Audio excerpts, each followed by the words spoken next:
Senator, thank you for your time today. We're here to discuss your favorite topic, the False Claims Act. As a longtime champion of the law, I'd like to ask you a few questions relating to it.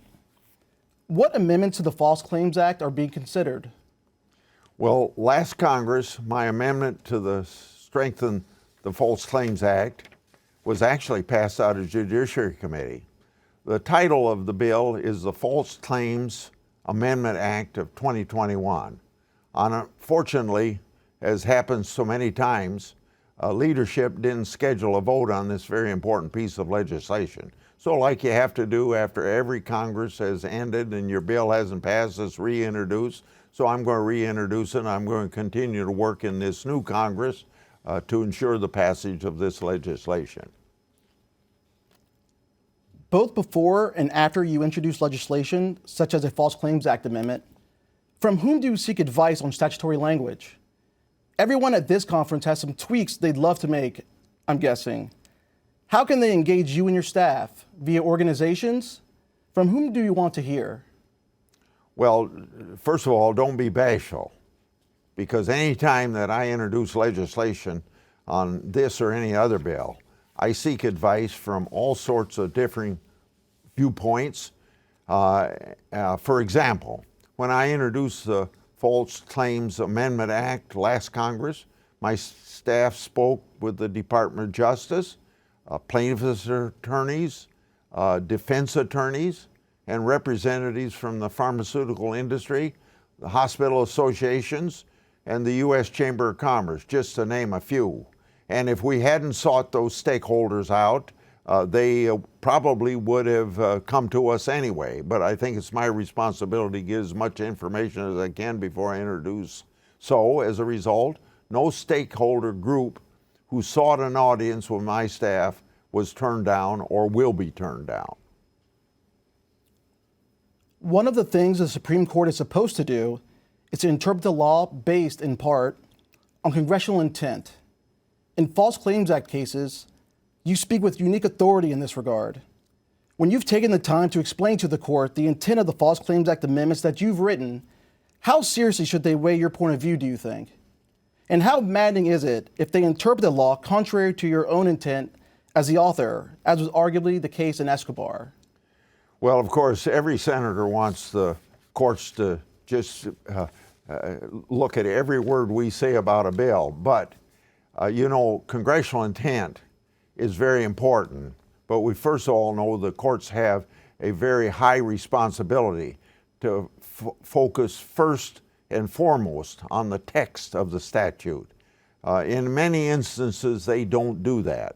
So the super value case that you've heard me talk about, that I highlighted in my opening statement, is a perfect example of activist judges performing mental gymnastics to interpret text how they was hoping to read in the first place.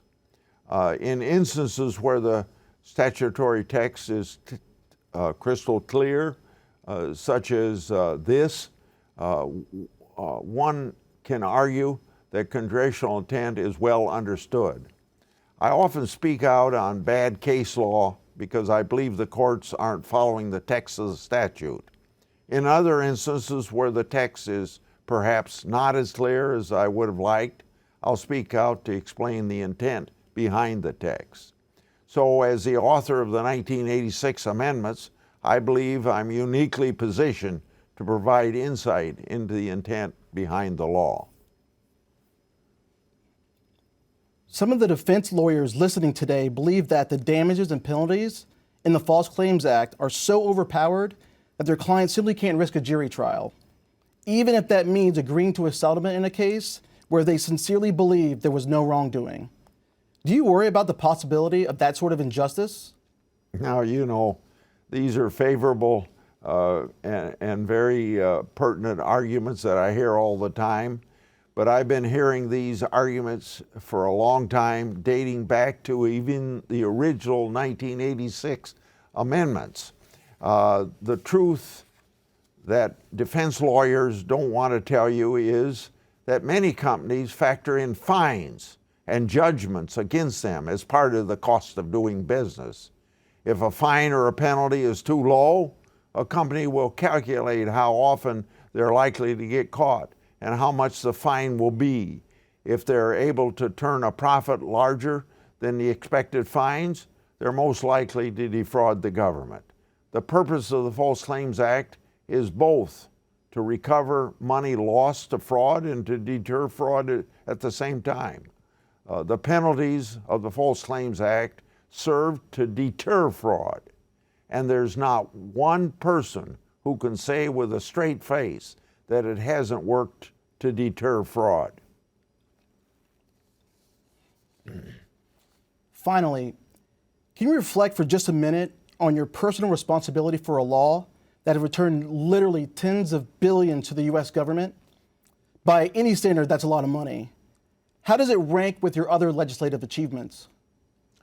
Well, during my first term in the United States Senate, I sunk my teeth into wasteful spending in the Pentagon, and that's why these amendments to the False Claims Act, particularly key TAM, were passed in 1986. We made a big case for the need for this legislation. My updates empowered whistleblowers to bring lawsuits against alleged fraudsters on behalf of the federal government. And then those whistleblowers share in a percentage of the recoveries collected on behalf of the American people. Getting this law passed was very, very difficult. Fraud is big business, especially when you have a federal government that's spending hundreds of billions of dollars a year with little to no oversight. I faced a lot of resistance in the 1986 amendments, mostly from defense contractors who were raking in billions defrauding the government. Now it isn't so much the defense industry today, as it seems like more of the whistleblower complaints come from the healthcare industry. I have to be proud of my work to champion protections for whistleblowers who risk their livelihoods and their reputations for just telling the truth. Although my whistleblower updates took aim at the Pentagon price gougers, fleecing taxpayers, and compromising military readiness and troop safety, my key TAM provisions have become the government's #1 tool against all types of fraud. To this very day, my amendments to the False Claims Act have helped recover more than $72 billion, and at the same time, saved untold billions more by just simply discouraging fraudsters from cheating the system in the first place.